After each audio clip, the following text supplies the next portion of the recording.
Hey, look, it's a pair of legs on a set of lips with a bowler hat on. Or, yeah, I guess it's a bowler hat or some hat. Yeah. I don't get it. But I do get this, sort of.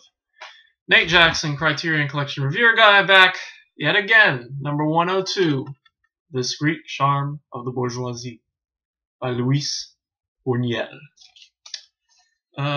So let's talk about this one. Well, first of all, yeah, the details. 1972, 100 minutes in French. He's Spanish, but it's in French. I don't know how that happened.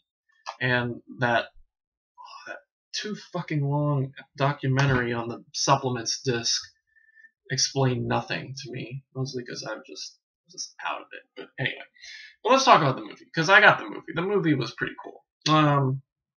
So basically, this movie about these members of the bourgeoisie who keep trying to get together and have dinner together, but everywhere they go, they there's something weird that happens, or there's something weird or something that prevents them from having dinner, and it's weird.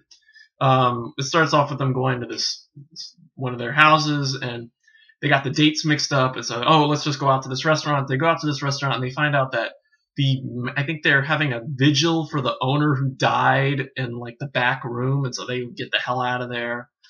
And then they try to have dinner in this other place.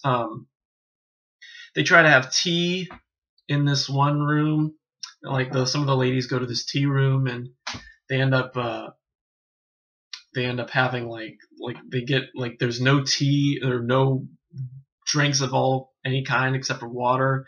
And this soldier tells this story about how his dead mother told him to poison his father because it wasn't really his father, and the father that he thought was his father actually killed his real father, and yeah, so they get the hell out of there.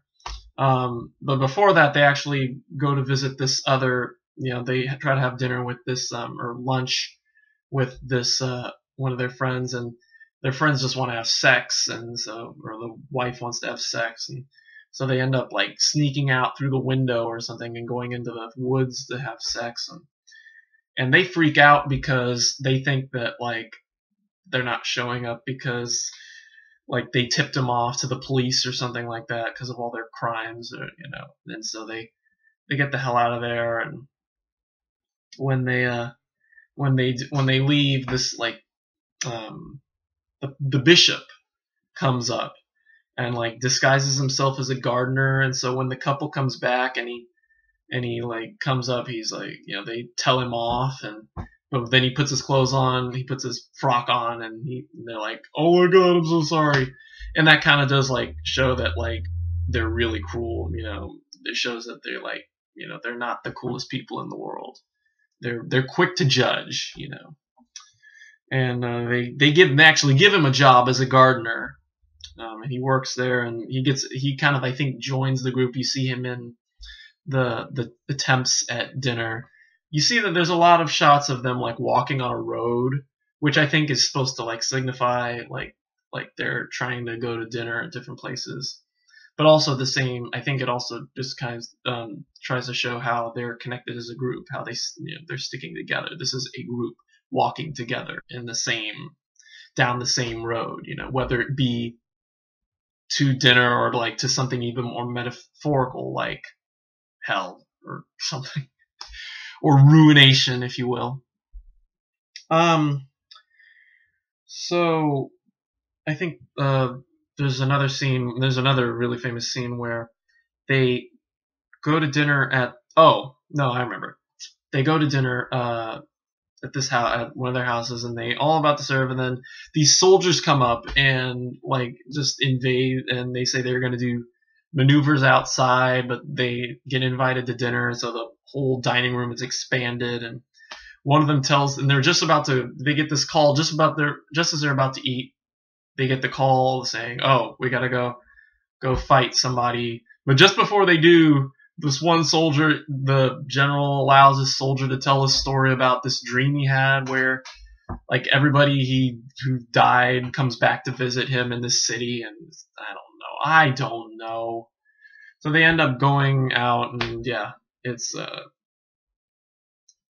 trip. And then yeah, so they eventually get invited to the general's, I guess, the general's house, and they all sit around the table, and suddenly the lights like flicker on and off, and like suddenly like the wall comes back, and it shows that like they're sitting on the stage, and there's like a guy with reading their lines, like feeding the lines to them when they're like, and the bishop plays along, but they just kind of leave, and the whole audience gets like angsty.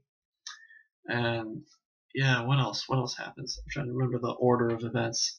I think they eventually do have dinner. They have dinner at one place, and the ambassador Miranda, who is one of the main characters.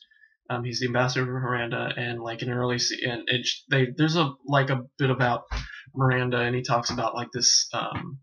There's a like radical who like sets down these like wind up dogs, and he shoots them at the beginning, and she ends up coming in to like assassinate him in one scene, and he ends up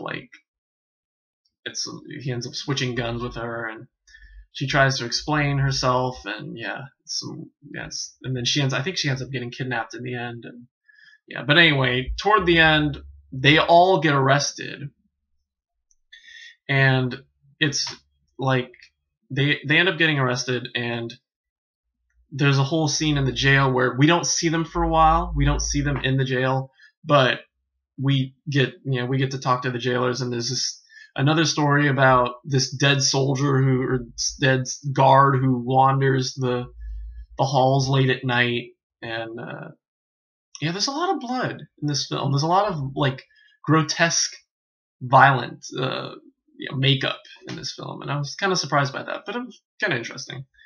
And then at one point, like I think the governor or something, like somebody lets them go free, and it's apparently like it's because, well, he explains it. Apparently, there's something about the relations of North America or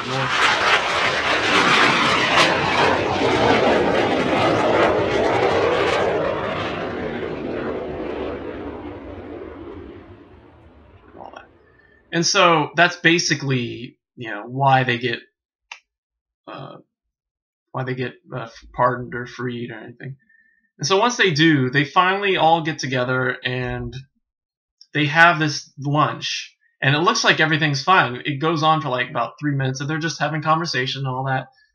Knock on the door. These people come in and shoot them all dead. And after a few seconds, it shows that it's the dream, like the nightmare of the ambassador, who wakes up in a sweat. His driver tries to calm him down, and he's okay, and he goes into the kitchen and starts eating, and that's basically it. And then it shows him walking down the hill, or walking down the path. And yeah, that's about the size of it, which is, yeah. So yeah, it's very satirical. Once you get the idea, it starts off kind of slow, but once you get the idea of what's going on, or the basic idea of what's going on, then it kind of makes sense, and it's kind of funny too. I think, obviously Buñuel is trying to play with us. I think there's a lot of it that's very tricky, such as, of course, the not being able to hear certain lines, and yeah, I think just like the whole, the satirical. I think showing by throwing all these dreams and sequences in there and all that, it shows like how he felt about the bourgeoisie and how they're not like the coolest people and all, and how they have all these, like, they're pretty much really evil people underneath it all. Even though they think, they look just like you and I, but they're really snooty and all that. And yeah, so yeah, that's basically all I'd say about this one. Grade, what do we give it? I give it a B. It wasn't the greatest movie, but it's worth another watch. I would check this one out again. And I do mean check it out. This is a library copy, and I think this one is out of print too. So yeah, this is one that this library copy will no doubt be checked out for me again sometime soon. But just to watch the movie. just to watch the movie, because the supplements, oh boy. Well, the first one's okay. There's a 24-minute documentary homage to Buñuel by his longtime friends Arturo Ripstein and Rafael Castanendo, El Naufrago de la Calle de Providencia, The Castaway on the Street of Providence, 1970. It's a short little film about showing Buñuel making cocktails and his friends talking about him, and thankfully the subtitles are built in, so I was just fast forwarding through it, just reading all I can. And it's really cool. It's kind of interesting, and it's very, very lighthearted, very affectionate, very cool. And then there's the trailer. The trailer is just kind of, it's one of those ones that actually doesn't have any narration or like any like subtitles or like hype speech, just lines from the movie. It's pretty cool. But then there's disc 2. A proposito de Buñuel, speaking of Buñuel, 2000, a new 98-minute documentary on the life and work of Buñuel by Jose Luis Lopez Lieres and Javier Riollo. Holy shit, I didn't want to learn this much about this guy. I did not. I mean, save that for Verdiana, which is coming up later in the series. Which I was like, when they started talking about it, I was like, oh yeah, that's coming up later, because that's been sitting on our shelves at the library for ages. I don't think anybody's ever checked that movie out. Well, no, one person did. A long time ago. It was on the check-in pick list hold. And yeah, but it came back to us, and I think it's still sitting there. So I just look at it and think, someday soon. So yeah, it's a long, long documentary about Buñuel, and it shows clips from all his movies, his work with Dali, and when he went to America. And yeah, like I said, it's just like everything you always wanted to know about Luis Buñuel, but you didn't even ask. That's pretty much what that documentary is. So yeah, and then there's a little filmography, which like I'm not watching it.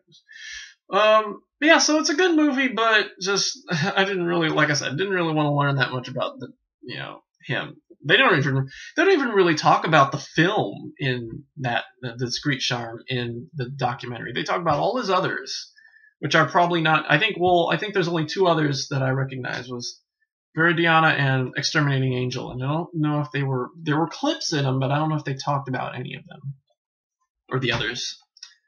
No, they did talk about Viridiana. I don't even know if I'm pronouncing it right, but Viridiana. I don't know. Blah, blah, blah. So, anyway, that's the size of the Discreet Charm of the Bourgeoisie. B, good movie. Check it out. Pretty confusing, kind of funny, but in the end, not bad.